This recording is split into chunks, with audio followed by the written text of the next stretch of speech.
저번에 그 하이탑 23페이지에 3번까지 문제 풀고 나머지 뒤에 몇 개 찍어주면서 풀어보라고 했던 것 같은데, 그지? 네. 숙제로. 그 3번 3번이랑 6번만 하셨어요. 3번하고 6번만 풀어줬어? 나머지는 다 숙제였어요. 다 숙제였다 이거지? 좋다. 10번까지. 아, 그뭐 다 알겠지만 질문하십시오. 숙제 낸 것 중에서 그 뭐 좀 한번 다시 7번 8번 10번이요. 잠깐만 번호 좀 볼게. 7번 8번 10번 8번 10번 5번 또 5번 5번 5번 계시고. 5번 5번 계시고. 4개? 4개만 해주면 되나? 아 5번 풀었어요. 아 5번은 누구나 다 풀었어? 5번 안 제가 해도 집어넣은 건데 제가 풀었어요. 그래? 5번은 빼고 7, 8, 9 그 다음에 10번은 그때 풀었나 이거? 안 풀었어요. 10번 안 풀었어? 10번은 질문 없냐? 됐어? 여기 3개만 풀어주면 됩니까? 맞아? 도전 문제 너무 많네? 다 맞았네? 4번도 4번?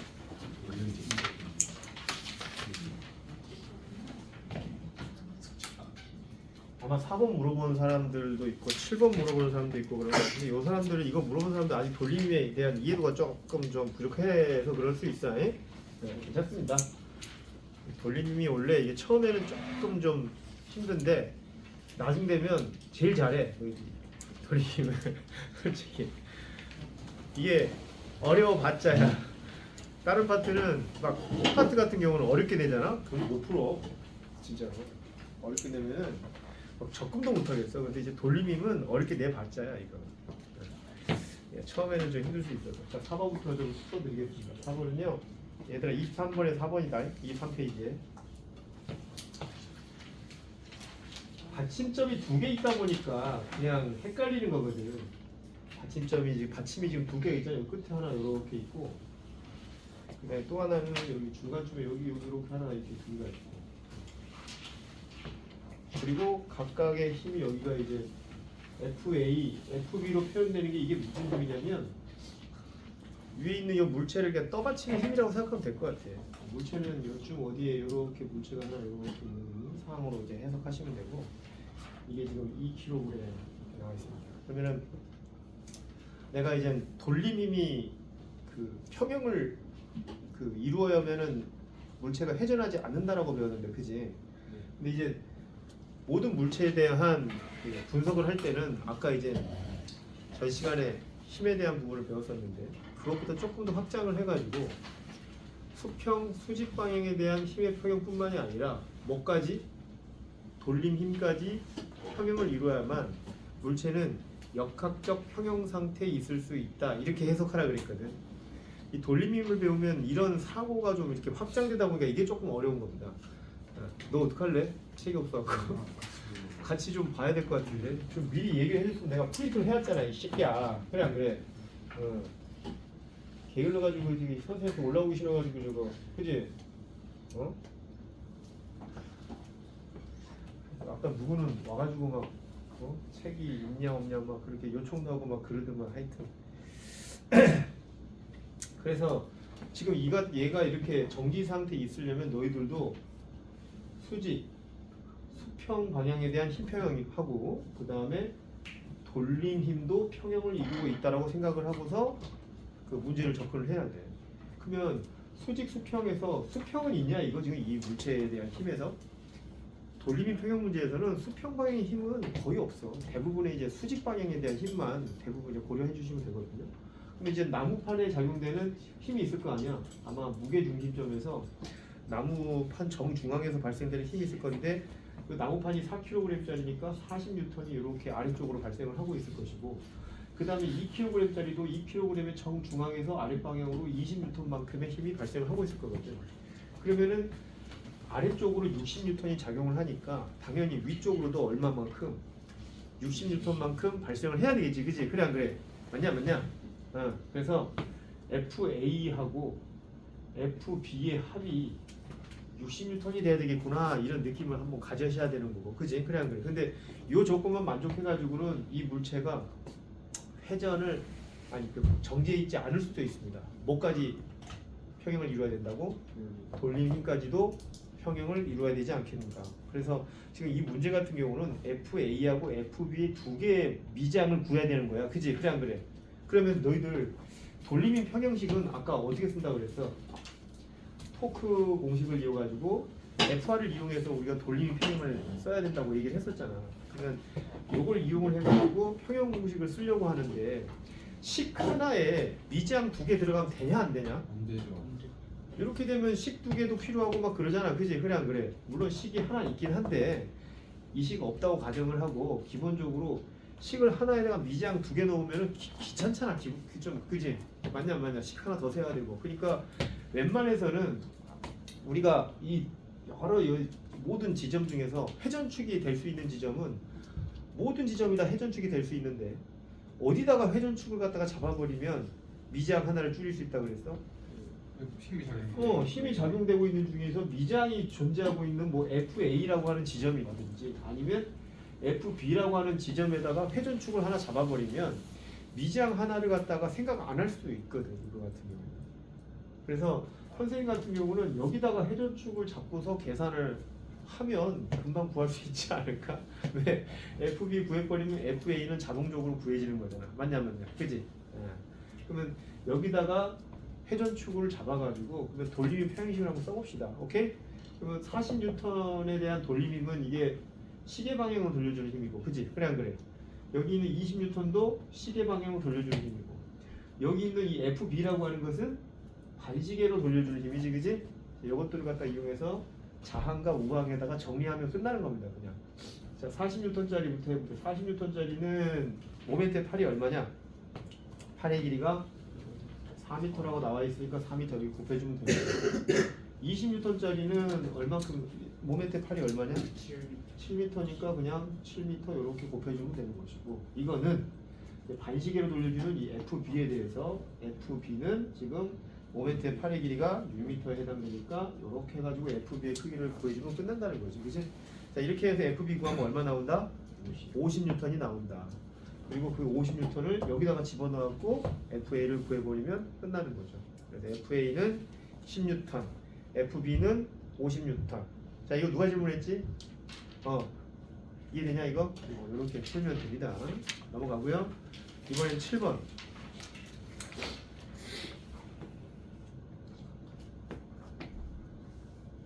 근데 이거 숙제 안 해온 사람 괜찮아, 손 들어. 괜찮아. 너 왜 안 했어? 다 안 했어? 아니면 하나도 안 했어? 아니면 좀 풀다가 말았어? 풀다가 말았어? 어려워가지고? 아니면 그냥 시간이 없어갖고? 귀찮아갖고? 솔직해서 좋은데 어쨌든 풀다가 뭐 좀 마른 것 같긴 한데, 너도 그러냐 그러면? 너도 그래? 풀다가 말았어 그냥 귀찮아갖고?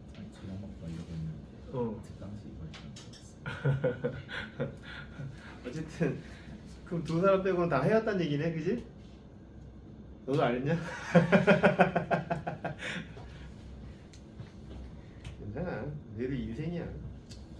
내가 하라고 해서 뭐 할 놈도 아니고 알아서 해라. 에?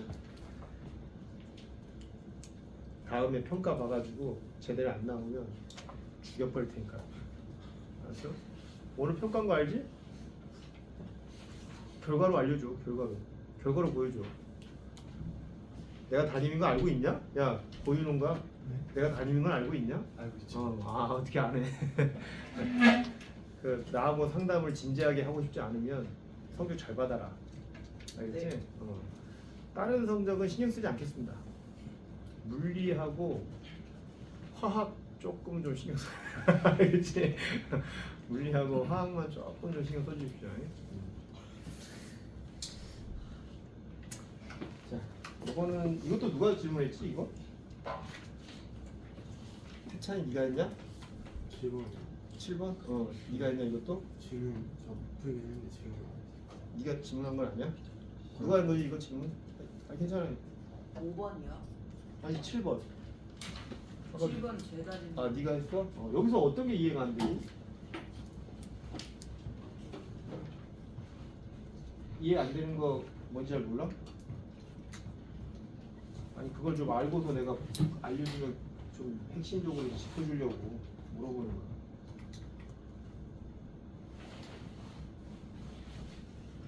그냥 안 풀어서 물어본 거냐? 아니 풀었어요. 아 풀었어? 3번 찍었어요.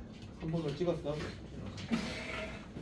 이 문제가 사실은 원래 좀 쉽게 나오면 막대기의 무게를 고려하지 않고 나오는 경우가 참 많거든. 근데 이번에는 이제 이 문제 같은 경우는 막대기의 무게가 있어 지금, 그지? 그래 안 그래? 그래서 조금 계산이 좀 짜증나는 문제이긴 한데, 막대기가 얘가 처음에 이게 이제 6N의 이제 무게를 갖고 있다는 얘기는 정중앙에서 지금 6N이 발생을 하고 있다라고 생각하면 되는 거고, 그지? 그 다음에 얘 같은 경우는 몰라. 그래서 WB로 정하겠습니다.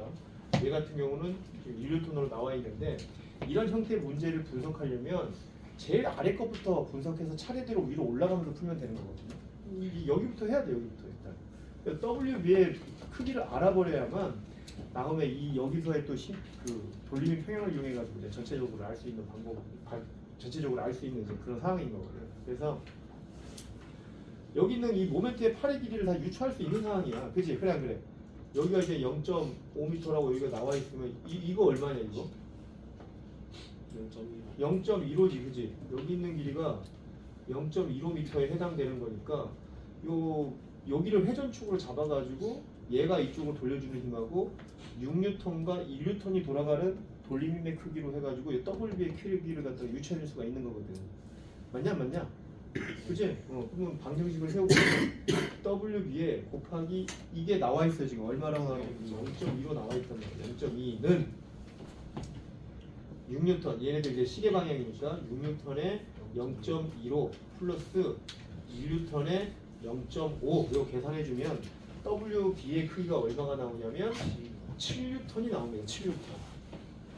그럼 얘가 7N이면 수직 방향에 대해서 아래쪽으로 지금 얼마가 작용되고 있는 거야? 7N, 1N, 6N 해가지고 총 얼마? 14N이 아래쪽으로 발생을 하고 있는 거다라고 생각하면은 그때 줄에서 발생되는 요 장력의 크기가 얼마일 것 같아? 똑같이 14N이어야 돼. 맞지? 이것도 무슨 논리하고 똑같아? 요 논리하고 똑같은 거야.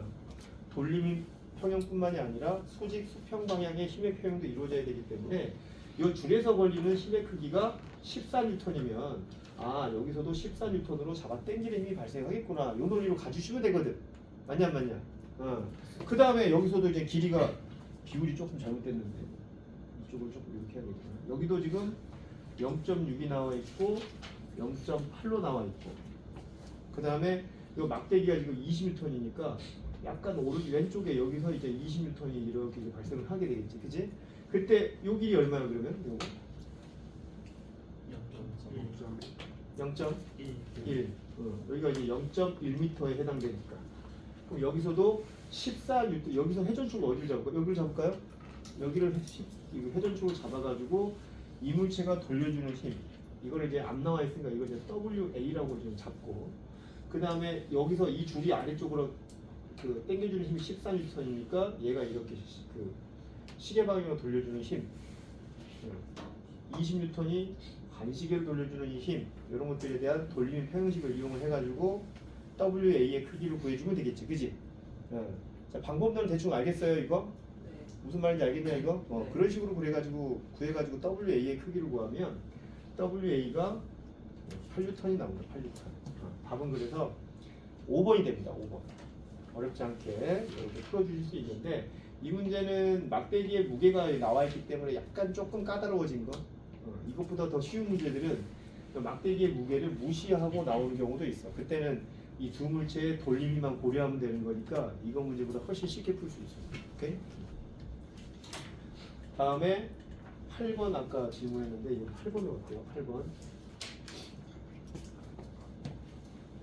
8번은 상당히 좀 수능 같은 문제에서 되게 자주 나오는 유형이거든. 그러니까 힘의 범위를 구하는 문제입니다.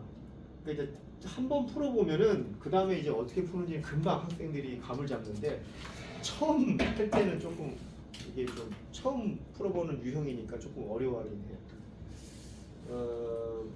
이 문제의 특징은 뭐냐면 받침점이 두 개가 될 수 있다는 얘기입니다. 받침점이.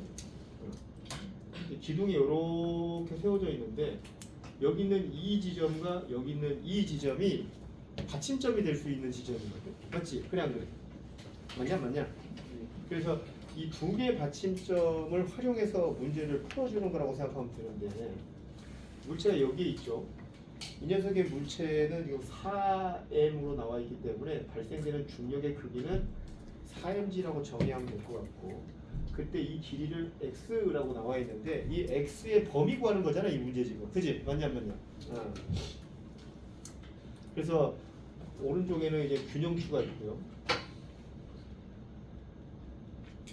균형추도 지금 정 가운데서 이렇게 발생된다고 생각하면 이것이 10mg가 이제 발생하면 된다고 생각하면 되니까 그때 모멘트의 8의 계산할 때도 이 길이를 고려해 주셔야 됩니다. 알겠죠? 정중앙에서 이 균형추에 대한 10mg가 중력의 피가 발생되고 있다라고 하는 거에 대한 부분에서 모멘트의 8의 계산을 할 때는 정 가운데서 발생된다고 생각하고 이 길이를 고려해서 우리가 그 모멘트의 8의 길이를 계산해야 된다.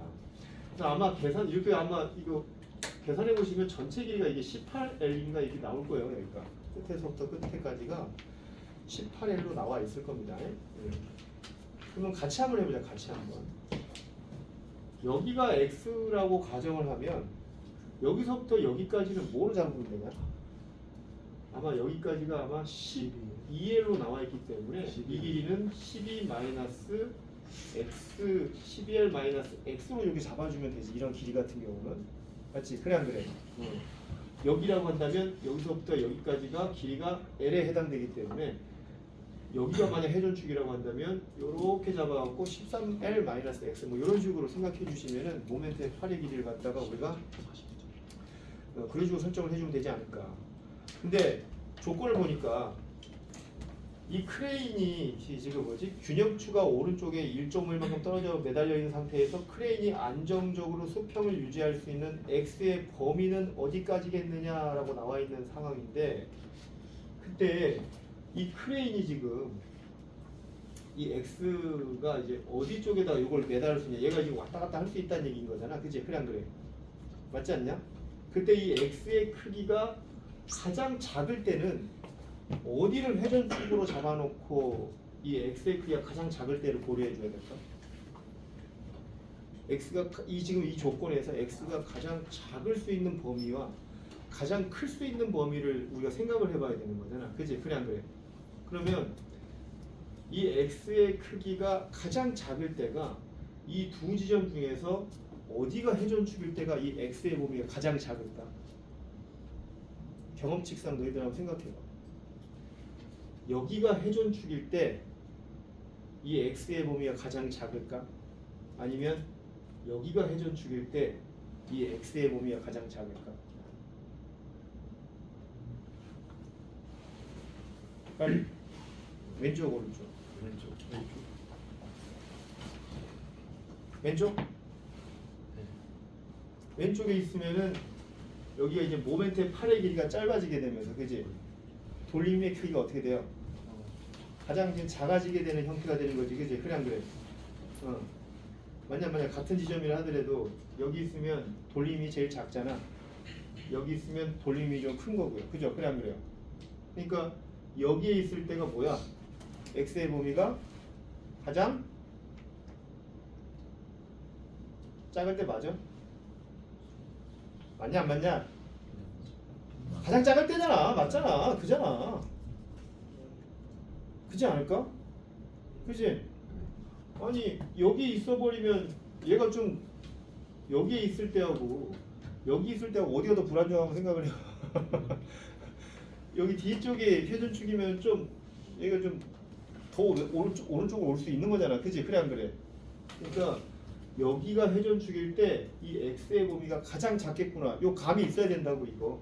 이해되냐 이거? 이해돼? 맞냐? 반대로 그러면은 회전축이 여기 있을 때는 뭐겠어? 이 X의 범위가 가장 클 때 아니겠어? 그치? 그래 안 그래? 여기에 회전축이 있으면 얘 오른쪽으로 좀 더 가도 되잖아. 느낌적인 느낌상 아니냐? 이 느낌이 안 오냐? 와요. 오는 사람 손 들어봐. 다 들었어요? 그지? 그럼 각 지점을 회전축으로 한 돌림이 평형식 두 개 써가지고 x의 범위 구하면 이 문제 끝나는 거야. 자, 그럼 첫 번째 왼쪽을 회전축을 해가지고 돌림이 평형식으로 한번 써보자. 그러면 요놈에 대한 여기가 이제 회전축이니까 이번에 다른 데 보지 말고 4mg 모멘트의 8의 길이는 요게 돼야 되는 거잖아. 그치? 그래 안 그래? 그러면은 얼마로 해줘야 돼? 12L 마이너스 X 이렇게 해주면 되고 플러스 그 다음에 또 이 기둥이 이 점 가운데서 이쪽으로 지금 mg만큼 지금 발생하고 있는 상황이니까 mg 곱하기 그 다음에 회전축이 요만큼이 지금 3L이에요. 계산해 보면. 그래서 3L 이렇게 해주시면 일단 여기를 회전축으로 해서 반시계 방향 돌려주는 힘은 끝났고 이거는 이번에 이제 요 놈이지 10mg 곱하기 여기서부터 여기까지니까 이게 4L이거든요. 4L을 곱해주면은 이때 이 X를 갖다가 값을 미지항으로 해서 구하면 X의 범위가 될 거예요. X 값 구하면 얼마가 나오냐면 4분의 11 나올 거야. 아마 이게 4분의 11에 이렇게 해주시면은 x의 값이 가장 작을 때 해당되는 거고요. 그 다음에 두 번째는 이번에 회전축 이번에 여기를 잡는 거야. 오른쪽에다가 회전축을 잡고서 또 방금처럼 돌림이 평형식을 쓰시면 됩니다. 근데 이제 여기를 갖다 회전축을 잡으면 모멘트의 8의 길이가 다 달라지지, 그지? 식을 다시 세워야 돼. 그래서 4mg 곱하기 13L 마이너스 X 이렇게 바꿔줘야 되지 이번에는. 그 다음에 플러스 mg 곱하기 4L 여기가 3L인데 요만큼 더 가야 되니까 4L 이거는 10mg 곱하기 이거는 얼마냐? 10mg 곱하기 얼마냐? 3L이지 3L. 됐네. 자 이렇게 해가지고 x 값 구하면은 얼마가 나오냐면 2분의 13에 이렇게 나옵니다. 이렇게 계산해 보세요. 이렇게 나올 겁니다. 자, 8번은 이렇게 풀어주면 됩니다. 자 다음에 이렇게 범위 구하는 문제가 있으면 이런 식으로 해주시면 되거든요. 범위 구하는 문제가 있으면 반드시 회전축이 몇 개 있어? 2개 있으니까 그런 문제죠. 반드시.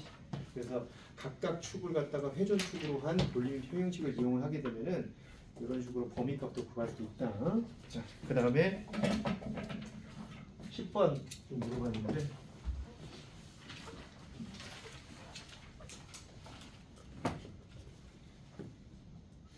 이번 10번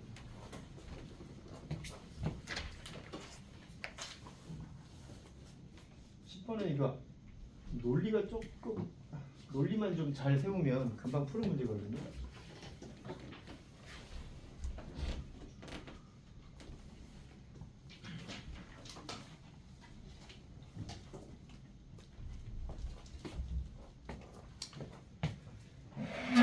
받침대 위에 수평으로 놓인 질량이 m 여기가 얼마짜리 0.4m짜리 여기는 얘가 이제 질량이 m짜리로 이렇게 나와 있지 위에 있는 받침이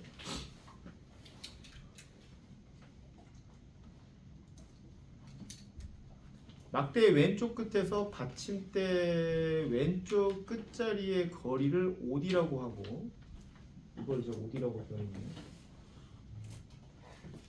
웬만한 수치들은 지금 책에다 주어져 있으니까 그거 보고 합시다.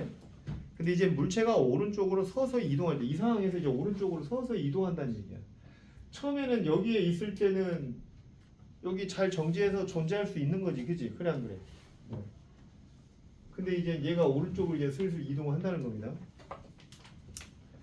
그때 막대가 이제 받침대에서 쓰러지지 않을 때까지 물체가 이동한 거리 x의 최대값을 구해요. 얘가 이렇게 이동을 해가지고 x만큼 이동한다는 겁니다. 그래서 이렇게 왔다는 얘기죠, 여기까지. 이 이상 이제 오른쪽으로 가면 이제 무너지는 거고, 그지? 예. 여기까지가 딱 오면은 딱 평형을 유지할 수 있는 조건이라고 하는데 그때 너희들 같으면은 이 x의 최대값을 구하기 위해서는 받침점을 어디다가 놓고 돌림 평형을 갖다가 세우는 게 가장 좋을까? 아까도 그런 감각으로 이 둘 중에서 하나를 갖다가 받침점을 세워가지고 우리가 칙을 만든 거잖아, 그지? 그러면 이 x 값이 최대가 될 수 있는 받침점은 여기 아니면 여기 둘 중에 하나일 건데 어디를 받침점으로 해야 가장 이 x의 최대값이 만들어질 수 있는 받침점일까? 라는 겁니다. 어디겠냐? 오른쪽. 오른쪽이 되면 x가 가장 멀리 갈 수 있는 조건이 되나? 맞아? 네. 그렇지. 오른쪽이 돼야 되죠, 오른쪽이. 그지? 여기가 회전축일 때가, 그지? 얘가 그나마 오른쪽으로 제일 끝에까지 갈 수 있는 거리에 해당되지 않겠어? 맞냐, 안 맞냐? 그지? 그렇게 해가지고 이 문제를 갖다가 접근해서 풀면 이 문제는 끝나 그냥. 그럼 이제 식을 어떻게 세워야 되느냐? 얘가 지금 그지 뭐지?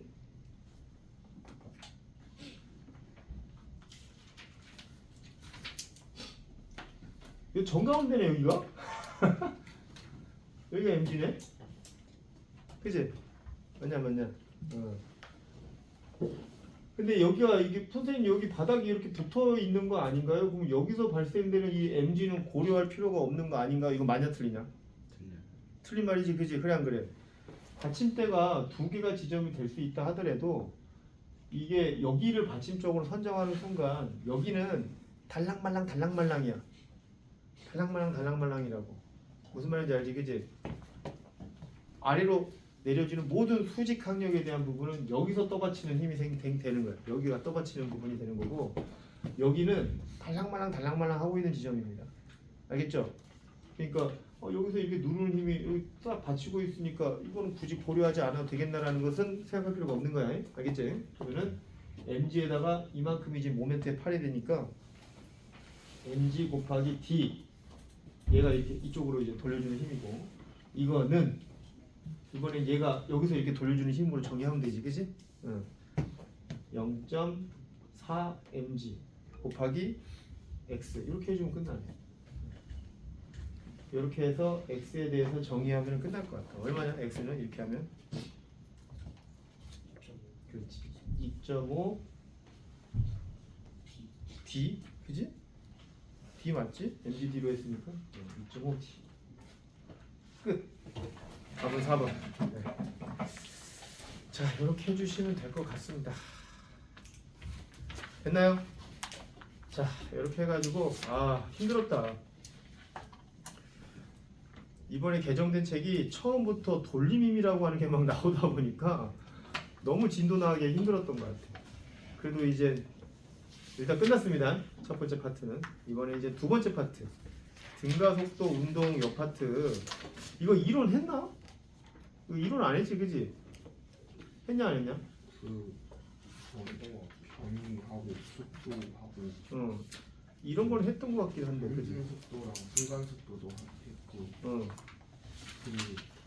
시간 그래프에서 구하는 것도 출력 속도 차이를 했고 가속도도 했고 F는 MA도 했고 지금, 그지? 네. 그러니까 이거 이 해당되는 이 내용에 해당되는 내용을 내가 가공 분리 때 했어 이거를, 그지? F는 MA라고 해서 뉴턴 제 2법칙까지 다 했잖아. 그래서 첫 번째 파트는 내가 이제 가공 물리랑 겹치지 않은 부분이어가지고 거기는 이제 이런 부분을 아주 꼼꼼하게 했는데 이번 파트 같은 경우는 이미 과거 물리에서 이론으로 한 번씩은 다 했던 부분입니다. 혹시 속력, 속도, 가속도 파트에 대해서 이론적으로 한 번 더 설명이 필요한 사람 있니 여기서?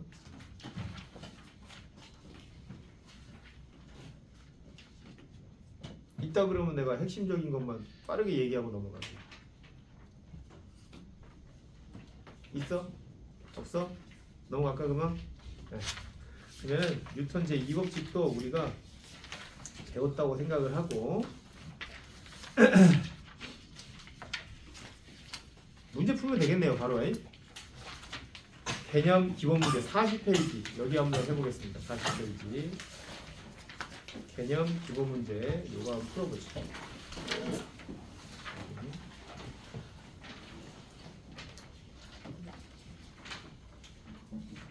자, 그러면 우리 몸풀기로 1번, 2번, 3번 세 문제 3분 줄게. 한번 풀어봐봐. 시작해.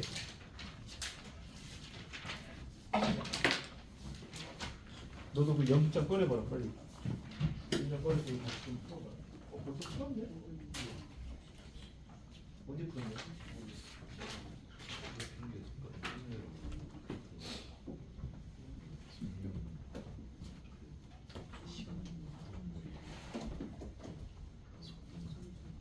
1번, 2번, 3번 풀어보자.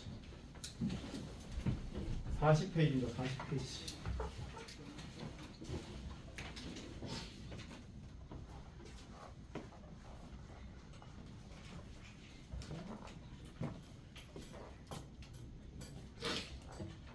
참고로 물리는 오늘 8문제 냈습니다. 8문제. 8문제를 20분 만에 풀어주면 됩니다. 아, 책에 있는 거예요? 책에 있는 것도 있고, 그러니까 이제 그 선행물리 4문제, 과거물리 4문제 해서 총 8문제 냈거든. 시간이 20분밖에 안 되다 보니까 원래 10문제로 해가지고 5문제씩 냈었는데 너희들이 너무 부담스러워 할까봐 한 문제씩 뺐어요. 그래서 8문제를 했는데 그 8문제가 이제 4문제는 책에 있는 문제, 4문제는 이제 라이브 문제죠. 처음 보는 문제. 그렇게 했는데 만약 해보고 평균이 너무 거지 같다. 평균이 한 20점대다. 그러면은 난이도를 다시 조정하겠습니다. 알겠죠? 100점 만점이지. 그러니까 한 문제는 10점짜리도 있을 거고 어떤 문제는 15점짜리도 있을 거고. 그러니까 라이브 문제는 15점이라고 생각하면 되는 거고 그 책에 나와 있는 문제는 10점으로 계산하시면 될 거고. 그래서 책에 나와 있는 것만 잘해도 40점은 나오거든요. 어려워요. 어? 어려워요. 어렵겠냐? 난 솔직히 어렵다는 느낌은 안 받았는데. 그러니까 난 잘 모르지. 그러니까 너희들 실력을 난 잘 모르니까 이번에 한번 평가를 봐보려고 하는 거야. 봐서 너희들 성적이 왜? 갔다 와. 너무 성적이 안 좋으면 좀 난이도 조절을 하겠다고요. 그리고 오늘 시험 범위는 그 선행물리는 돌림인까지야. 알겠지? 선행물리 돌림인까지고 그 과거물리는 과거물리가 좀 다. 속력, 속도, 가속도. 거기만. 거기만 1회차만 거기까지만 했습니다. 첫 번째 시험이요.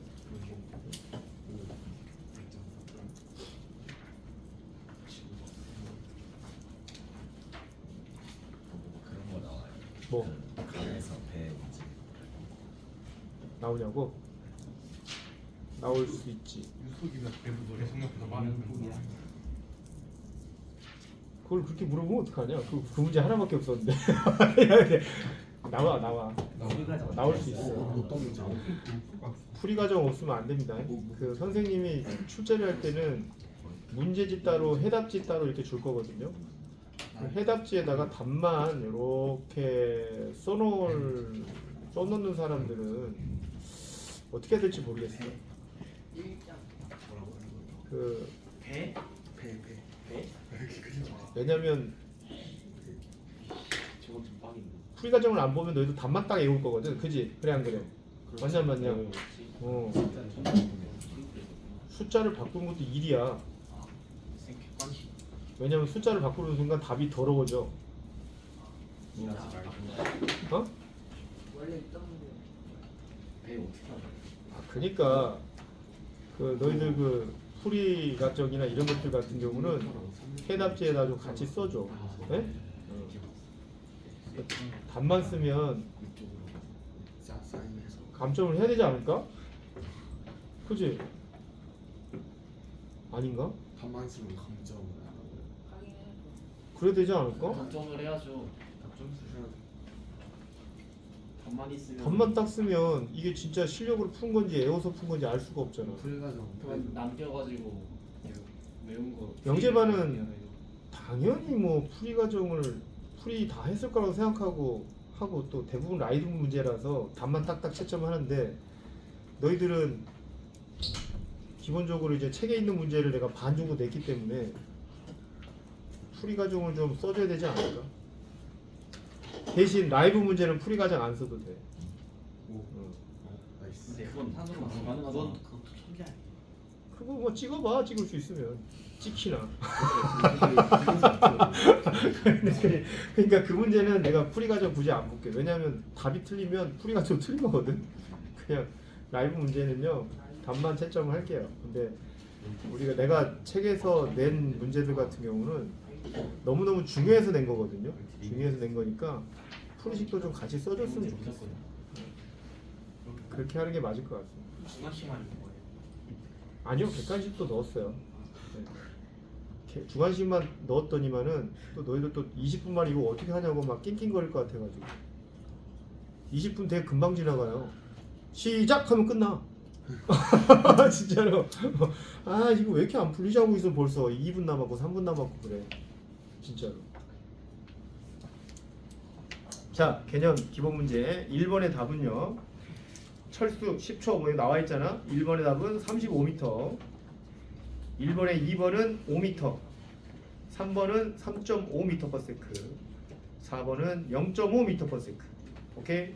틀리면 안 되죠 이런 거. 근데 시험에서 단위 안 쓰면 틀려요. 당연하지. 물리학에서는 단위 안 쓰면 그냥 다 틀린 거야. 1N하고 1m하고는 분명히 다른 거잖아. 그치? 그래 안 그래? 그러니까 단위 틀려버리면 그건 빵점입니다 그냥. 그러니까 단위를 안 쓰는 것도 빵점이야. 하지만 이번 시험 성적을 봐서 평균이 너무 낮으면 그때는 부분 점수로 하겠습니다. 에이씨 모르겠다.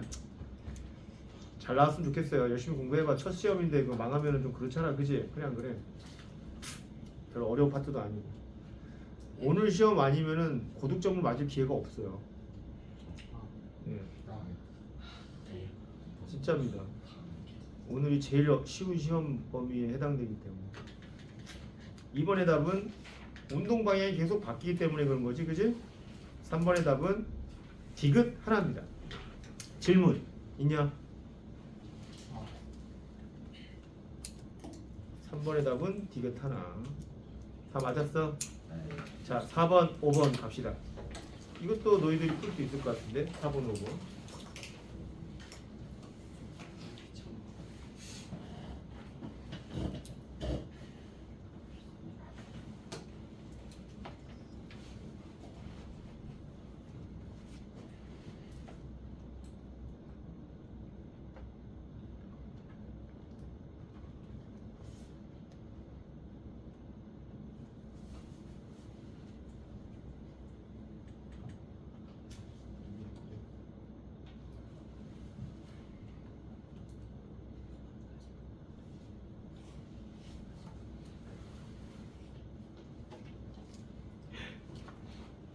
다섯 시에 밥 먹어야지 너희들. 5시에서 몇 시까지지 밥이? 40분? 40분 만에 밥이 들어가? 네. 식당 가서 먹는 사람도 있을 것 같은데. 늘려주세요. 들어가는 게 아니라. 아니 예전에 시간을 원래 60분을 줬거든. 우와. 근데 60분을 줬더니만은 세상에 시간이 남는다고 새끼들이 PC방을 가는 거야. 코인 노래방이라. 그거 다 걸렸어 걔네들. 그걸 누가 얘기해줬냐면 그걸 본 친구들이 다 하필 그 부원장님한테 다 서부원장님한테 다 얘기해가지고 도저히 안 되겠다. 예전에 여기서 있었던 일은 아니고 예전에 이제 그래서 박범지 원장님도 여기에 원래 계셨던 건 아니고 그런 식으로 해가지고 시간을 다 줄여버렸어요. 아 시간이 많이 남아 돌아가지고 분이 가는구나 그래가지고 걔들 그냥 밥을 안 먹으니까. 그래서 한때는 30분으로 줄인 적이 있었어요. 그랬더니 막 밥을 먹고 이제 온 애들 특히 여학생들 같은 건 다 체해가지고 선생님 배 아파요 막 그런 애들이 하도 많아가지고 10분 늘린 건 못 겁니다 이제. 네, 40분. 그래서 시간을 늘려달라는 말은 안 통할 거야 아마. 체하면 되지 않을까? 체? 몇 명 좀 체해줘 봐. 좀 체해갖고 좀 컴플레인을 걸면 되지. 되지 않을까? 근데 40분 모르겠다. 식당 가니까 한꺼번에 다 우르르 나오잖아, 그지 애들이. CMS 애들 한꺼번에 막 우르 나가서 막 다 시켜 먹으니까 나오는데 해요. 나오는데 꽤 오래 걸리는 것 같더라고요. 시장 가서 먹으면. 45분 정도는 뛰어가야 돼. 먹을 시간이 한 10분밖에 없어요. 뛰어가야지. 근데 10분이면 먹잖아. 선생님은 뭐 웬만하면 그거 한 5분이면 다 먹더만. 그렇긴 한데 말도 안 돼.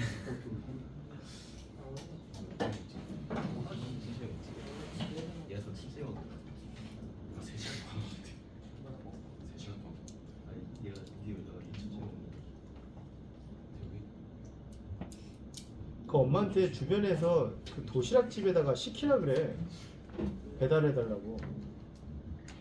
어떤 센터 가니까 그 단체로 주문하는 것 같더라고요. 똑같게 생긴 도시락이 다다다다다다닥 이렇게 애들 이름대로 자자자자자자자 있던데. 그 되게 좋은 생각이다라는 생각을 했어. 왜냐면 나가서 먹으려면 그것도 시간 되게 오래 걸리거든. 근데 그 친구들은 딱 자기 거 딱 가져와가지고 바로 싸서 이렇게 바로 꺼내서 먹더라고. 그게 더 편할 것 같긴 해. 너무 힘이 좀 너무 시간이 부족하다는 사람들은 좀 그렇게 좀 알아보십시오. 주변에 도시락집 있으면 가서 배달 시켜봐요. 몇 시까지 배달해 주세요 하면 해주더라고.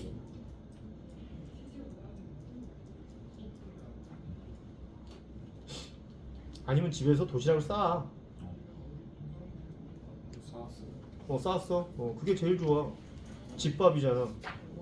그 바깥에서 먹는 음식 그 거지 같습니다. 그 미원 엄청 많이 들어가고요. 조미료 엄청 많이 들어가고. 그 집에 있는 그 고추장하고 시중에 파는 고추장 달라 성분이 완전히. 어머니가 미원 쓰시고 아니 어머니는 고추장을 넣고 미원을 따로 넣으시지만 시중에 파는 그 고추장은 미원이 아예 있어. 그 포함되어 있어 아예. 그냥 안 넣고 싶어서 안 넣을 수 있는 게 아니야. 고추장이 훨씬 맛있어. 실제로 미원 때문에. 그래서 선생님도 외부밥을 많이 먹어봤지만 외부밥 먹으면은 살이 찌더라고 막. 진짜로. 근데 집밥을 먹으면 살이 안 쪄. 실제로. 집밥이 영양가가 없어서 안 찌는 게 아니라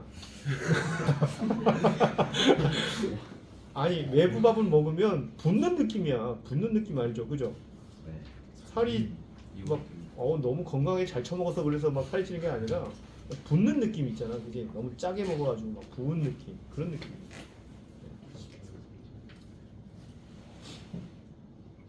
집에서 그냥 도시락 하나 이렇게 사갖고 와가지고 이렇게 해서 먹으면 되잖아. 집에 있는 반찬 몇 개 싸가지고. 그지? 너 할 수 있지? 안 되냐? 그 정도는 할 수 있지 않나? 집에 나오기 전에 딱. 그지? 선생님도 그렇게 하고 오거든. 누가 싸줘서 그런 게 아니라 내가 나올 때 밥 이렇게 좀 싸고 반찬 집에서 먹는 거 몇 개 이렇게 덜어가지고 그냥 오는 거.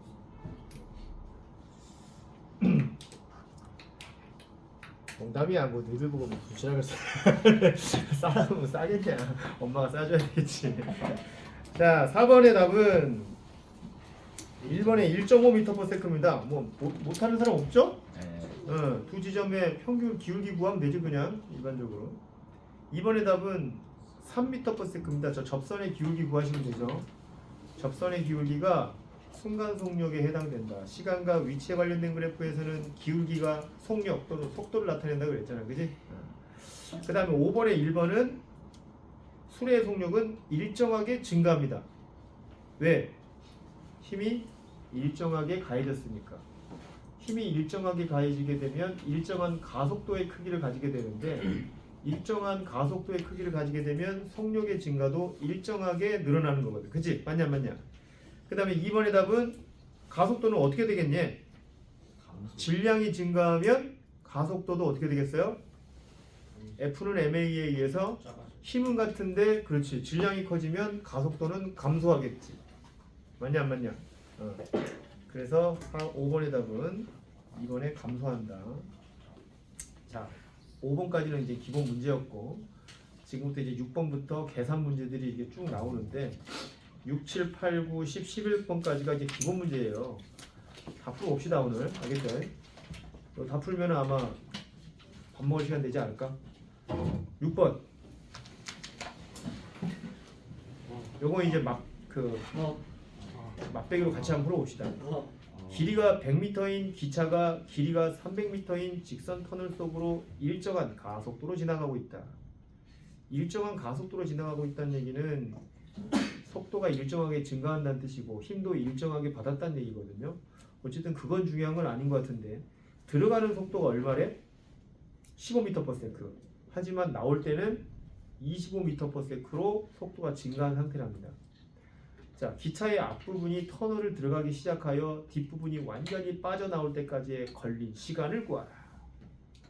어떻게 구하면 될까? 자, 그림이 안 나와 있기 때문에 이럴 때는 어떻게 해줘야 돼? 그림을 그려주면 좋아. 그래야 금방 감이 잡히거든. 끝까지 자존심 세우면서 절대로 그림 안 그리고 막 그런 사람도 있는데 그러지 말고 그림을 좀 그려주십시오. 자, 터널 있고요. 그리고 터널을 빠져나온 기차가 있고요. 터널의 길이가 300, 아니 왜 흐리게 나오냐. 기차의 길이가 100m. 그러면 기차가 전반적으로 이동한 거리는 얼마야? 기차가 이동한 거리는 얼마니? 터널을 빠져나가기 위해서. 그렇지. 이만큼 가야 돼. 기차는 이만큼 총 400m를 지금 이동한 상태라고 생각하면 돼. 400m를 이동하는데 시간이 얼마인지를 구해야 되는 거잖아. 그지? 근데 이 물체가 무슨 운동을 하고 있어? 등가속도 운동. 그러면 너희들은 여기서 한 가지 헷갈린다고. 가속도를 구해야 되겠구나. 그지? 그래 안 그래? 가속도를 구하면 시간 구하는 거야. 껌이지 하면서 이제 가속도를 열심히 구하려고 할 텐데 구할 수 있을까? 구할 수 있을까? 할 수는 있어. 예, 할 수는 있을 수는 있지만은 쉽지는 않을 것 같습니다. 그죠? 그래 안 그래? 그래프 그리면서 막 해줘야 되고 할 건데 그냥 논리는 간단해. 여기서 진짜 필요한 건 바로 평균 속도입니다. 평균 속도를 얼마나 잘 응용하느냐가 이 파트의 관건이라 그랬지. 그지? 그래 안 그래?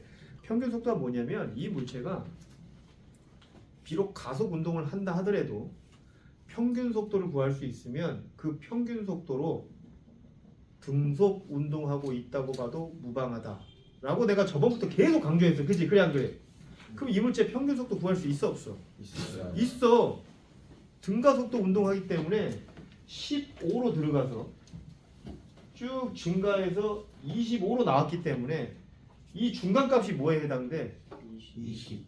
평균이야 이게. 그지? 그래 안 그래? 처음 속도와 나중 속도를 더해서 2로 나눈 것은 이렇게 일정하게 속도가 증가했다고 한다면 이렇게 이런 방법을 구할 수 있는 거거든. 그래서 얘는 20m/s로 등속 운동하고 있다고 봐도 무방해. 20m/s 평균 속도. 그럼 몇 초 만에 이게 빠져나오는 거야? 20초 만에 빠져나오는 거지. 그치? 자, 이렇게 접근하면은 어렵게 생각할 것도 없이 바로 풀립니다. 그러니까 평균 속도를 얼마나 응용하느냐에 따라서 문제의 난이도가 이렇게 달라져 버려요. 가속도로 풀려고 하는 사람들은 좀 복잡했겠지. 그지? 그래 안 그래? 근데 평균 속도를 이렇게 응용해 버리면은 이런 문제 같은 경우는 이렇게 쉽게 풀 수 있다는 겁니다. 7번 한번 풀어봅시다. 7번. 이거는 니들이 풀어봐. 시간 가속도에 대한 그래프 이거 가르쳐 줬어 선생님이. 그지?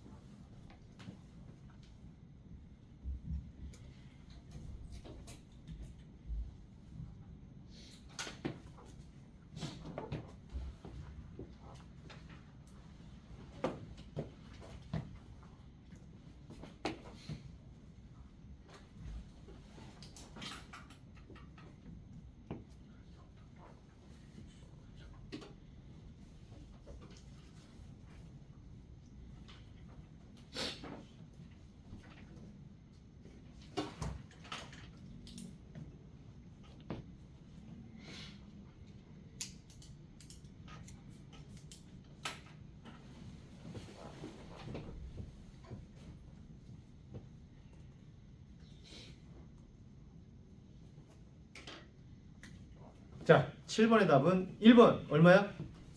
그렇지. 4m/s. 2번은요? 20m입니다. 20m. 이야, 잘 구했어. 아주 좋아.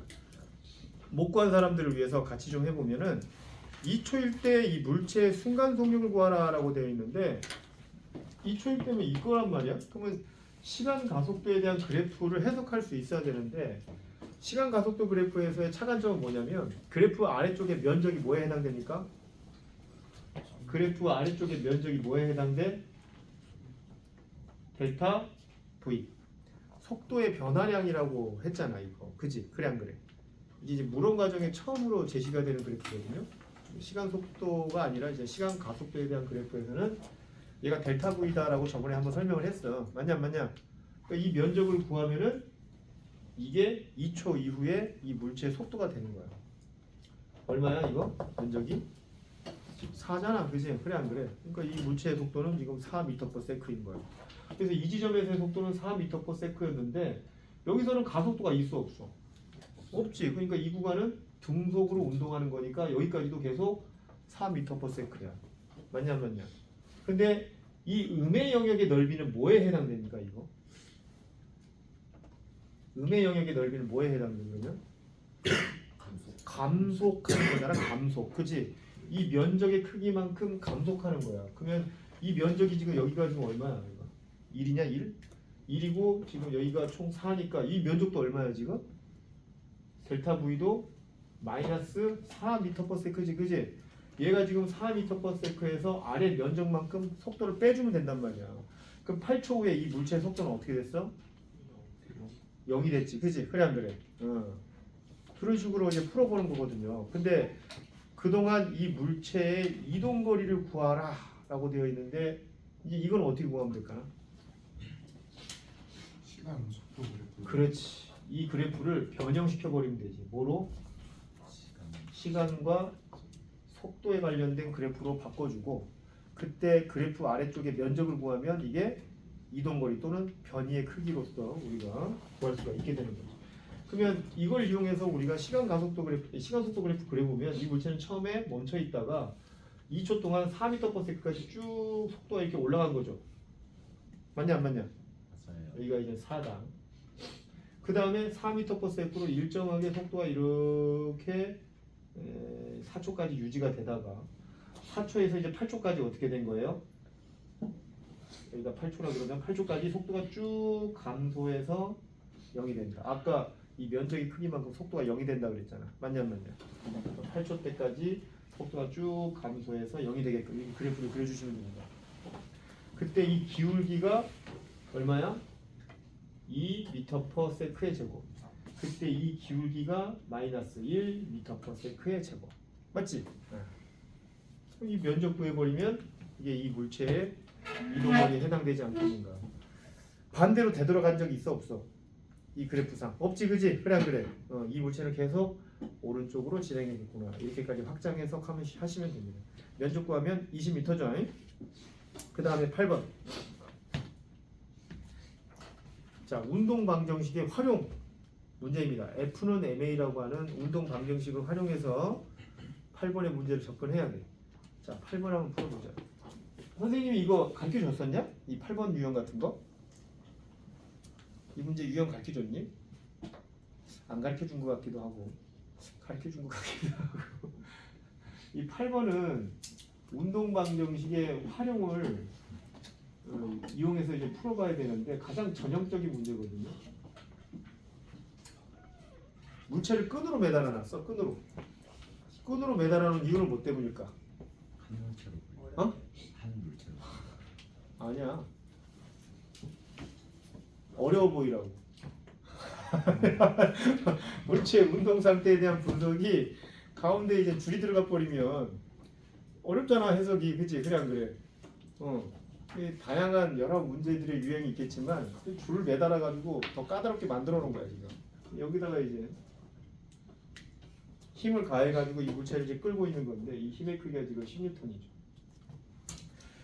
문제를 갖다가 이제 해석을 해보면 이 물체 운동을 분석할 때는 얘가 2kg, 얘가 3kg, 얘가 A 물체, B 물체인데 방금 저 녀석이 얘기했던 것처럼 줄로 매달면요 이 두 물체는 어떻게 움직입니까? 같이 움직여. 같이. 이 같이 움직인다는 건 어떻게 해석을 하면 되냐면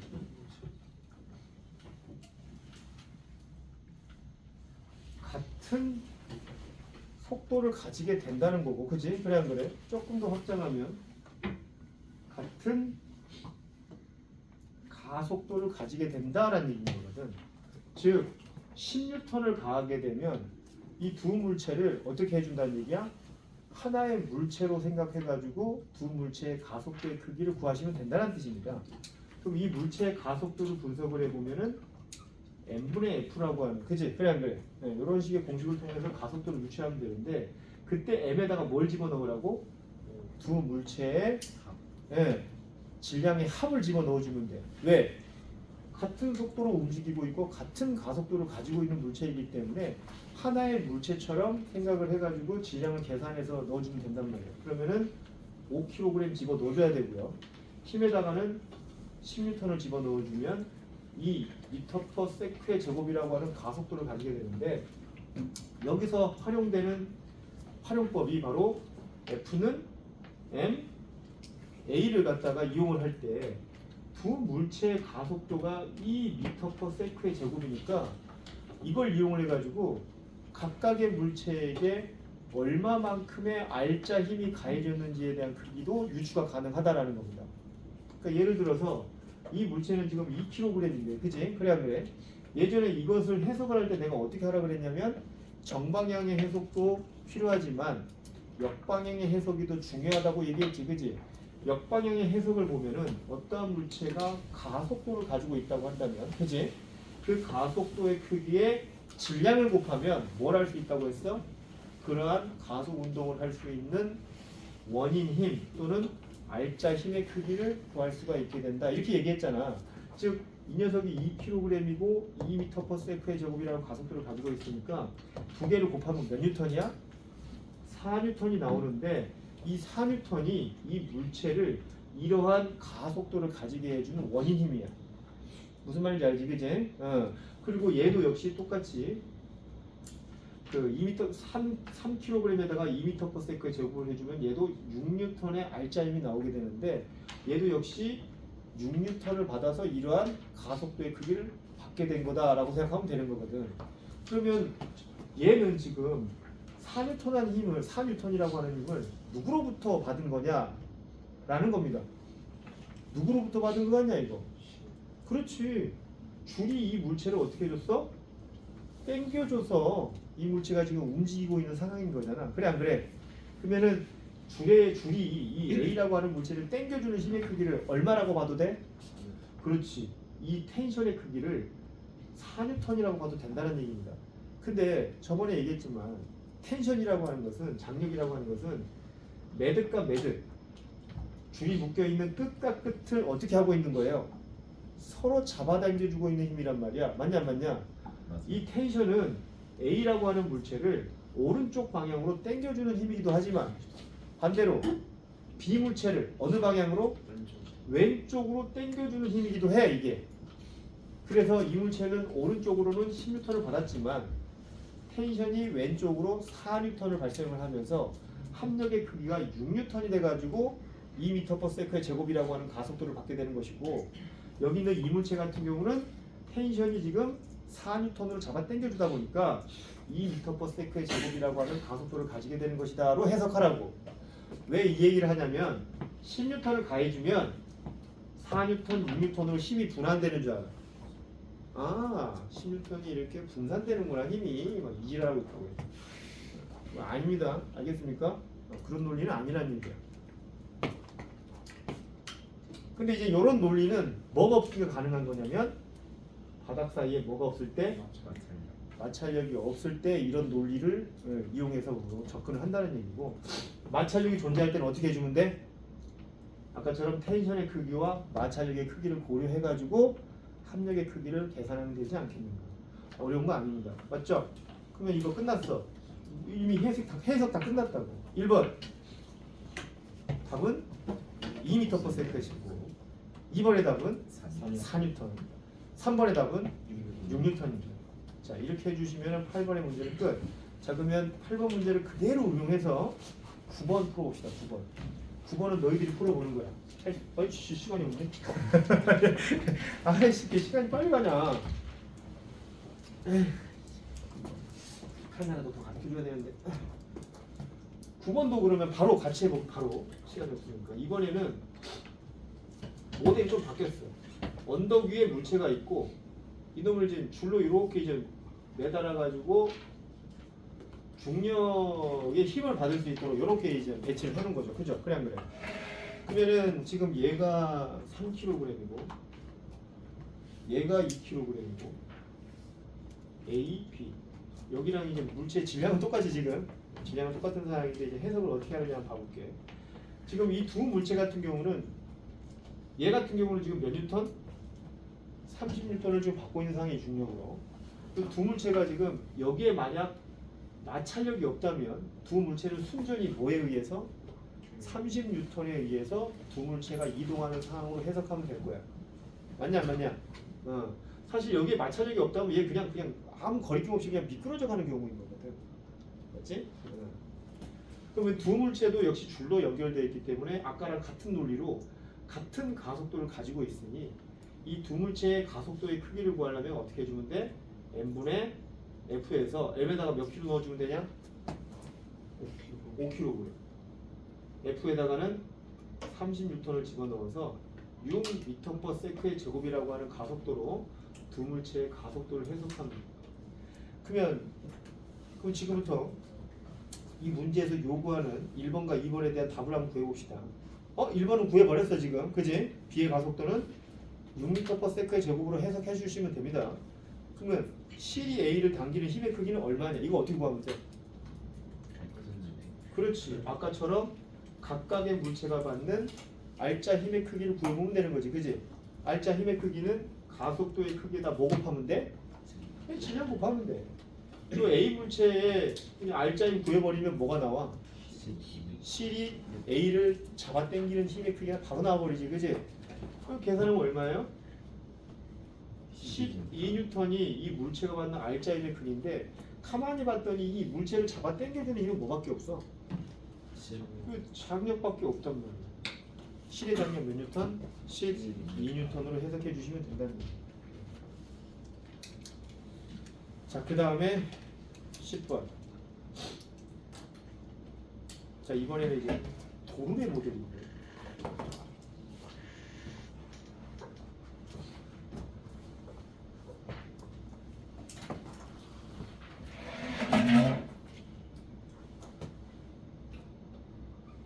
도름에는 지금까지 모델보다 조금 더 한 번 더 생각을 해줘야 될 게 있어. 자, 물체 두 개가 양쪽으로 이렇게 매달려 있는 상태. 하나는 2kg, 하나는 3kg.